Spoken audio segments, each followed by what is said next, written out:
America में आज करीब 4 घंटे से ज्यादा देर तक हवाई उड़ानें बुरी तरह प्रभावित रहीं। अमेरिका में कंप्यूटर सिस्टम फेल होने से करीब 5000 फ्लाइट्स लेट हो गई और 450 फ्लाइट को कैंसिल करना पड़ा। अमेरिका का फेडरल एविएशन एडमिनिस्ट्रेशन हर रोज तकरीबन 45,000 फ्लाइट्स को कंट्रोल करता है, लेकिन आज शाम 5 बजे उसने जब बताया कि उसका नोटिस टू एयर मिशंस खराब हो गया है तो अमेरिका ही नहीं सारी दुनिया डर गई। व्हाइट हाउस में इस मामले पर इमरजेंसी मीटिंग बुलाई गई और देश को हालात के बारे में जानकारी दी गई।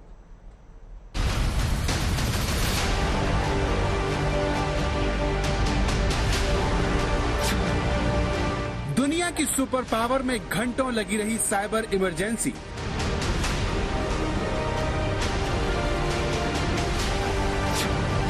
एक तकनीकी खराबी ने अमेरिका को घंटों लाचार कर दिया।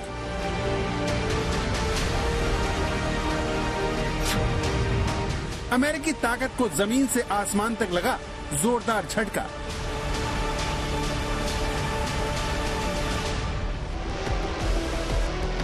जिस अमेरिका में अधिकतर लोग हवाई सफर करते हैं, जिस अमेरिका से दुनिया भर को फ्लाइट आती और जाती,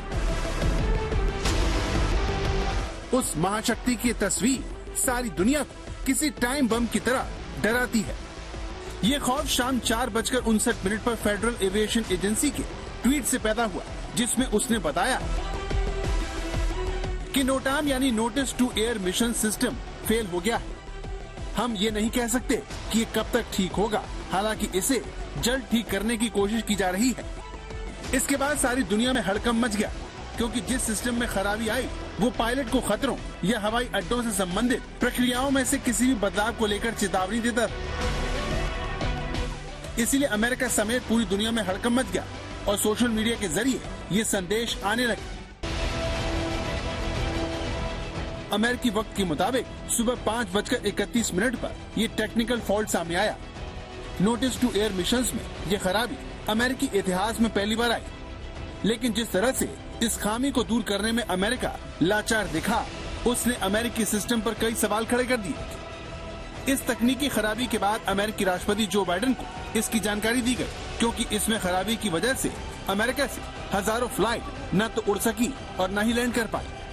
हालांकि करीब 2.5 घंटे बाद FAA की तरफ से कहा गया कि उसने इस खराबी का पता लगा लिया है, फ्लाइट ऑपरेशन जल्दी बहाल कर दिए जाएंगे।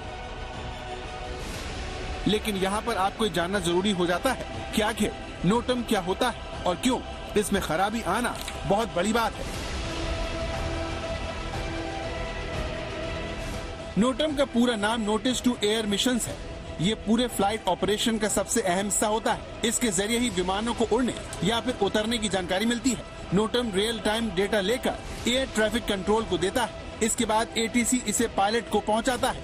नोटम की लैंग्वेज हकीकत में मुश्किल होती है और ये कोड लैंग्वेज होती है। आमतौर पर फ्लाइट के टेक ऑफ के पहले ये जानकारी फ्लाइट और क्रू मेंबर से फाइनल ब्रीफिंग शेयर की जाती है। खराबी जो है उनके इंफॉर्मेशन नेटवर्क में है। एक सिस्टम होता है नोटिस टू एयरमैन, जिसके तहत जितने एयरपोर्ट्स हैं, जितने एयर स्पेस है, जिसके थ्रू फ्लाइट जो अलग अलग एयर स्पेसेस हैं, वो अपनी अपनी रेस्ट्रिक्शंस अगर हैं तो वो अगर कोई चीज़ कोई एड नहीं काम कर रही है तो वो अगर कोई भी तरह की अगर रेस्ट्रिक्शन है तो वो उसमें बता देते हैं। वो एक इंफॉर्मेशन शेयर करने का तरीका है। सो जब भी कोई फ्लाइट ऑपरेट करती है तो क्रू के पास जहां वो जा रहे हैं और अगर वहां मौसम की खराबी या किसी और वजह से अगर उनको डाइवर्ट करना पड़ता है, उस एयरपोर्ट पे सारे नोटाम्स उनके पास होते हैं। और नोटिस टू एयर मिशंस को आसान भाषा में इस तरह भी समझ सकते हैं कि मान लीजिए किसी इलाके में कुछ फ्लाइंग गतिविधि चल रही है तो इसकी जानकारी पहले ही नोटिस टू एयर मिशंस के जरिए दे दी जाती है। जैसे ही किसी इलाके में एयर शो, पैराशूट जंपिंग या ग्लाइडिंग इवेंट हो रहा है तो इसकी जानकारी पहले से ही पायलट और क्रू मेंबर को होती है। इसके अलावा अगर कोई रनवे या टैक्सी बंद है, रेडियो नेविगेशन सिस्टम में दिक्कत है, मिलिट्री एक्सरसाइज चल रही है या फिर एयरफील्ड के नजदीक कोई दूसरी दिक्कत है तो नोटम के जरिए तमाम जानकारियां मिल जाती हैं। इसीलिए नोटिस टू एयर मिशंस किसी पायलट के लिए आंखों का काम करता है, जिस पर वो सैकड़ों यात्रियों को लेकर उड़ता है और सुरक्षित विमान को उतारता है। इसीलिए सारी दुनिया की निगाहें इस तस्वीर पर लगी रही, क्योंकि ये तस्वीर उन हजारों फ्लाइट्स की है जो इस खामी की वजह से अमेरिका में उतर नहीं पा रही थी। सब ये जानना चाहते थे कि ये विमान कब तक ऐसे ही उड़ते रहेंगे, क्या ये कनाडा चले जाएंगे, क्योंकि सबसे पास देश वही है। लेकिन इस संकट के करीब 2.5 घंटे बाद FAA की तरफ से किए गए एक ट्वीट ने लोगों को राहत की सांस दी। शाम 7:20 पर इस ट्वीट में लिखा गया कि नोटर में आई खराबी को दूर कर लिया गया है, सभी ऑपरेशन सामान्य हो गए हैं, ये कैसे हुआ इसकी जांच की जाएगी। इस तरह करीब 2.5 घंटे तक अमेरिका पर सबकी नजरें लगी रही। इतनी देर तक अमेरिकी तकनीक की परीक्षा होती रही। लोग आश्चर्य से अमेरिका से आने वाली खबरों को देखते रहे कि सबसे शक्तिशाली अमेरिका में भी इस तरह की खामी हो सकती है। भले ही अमेरिका ने इसे 2.5 घंटे में सुधार लिया हो, लेकिन इसने अमेरिकी कमजोरी को जग जाहिर कर दिया है। आज तक ब्यूरो।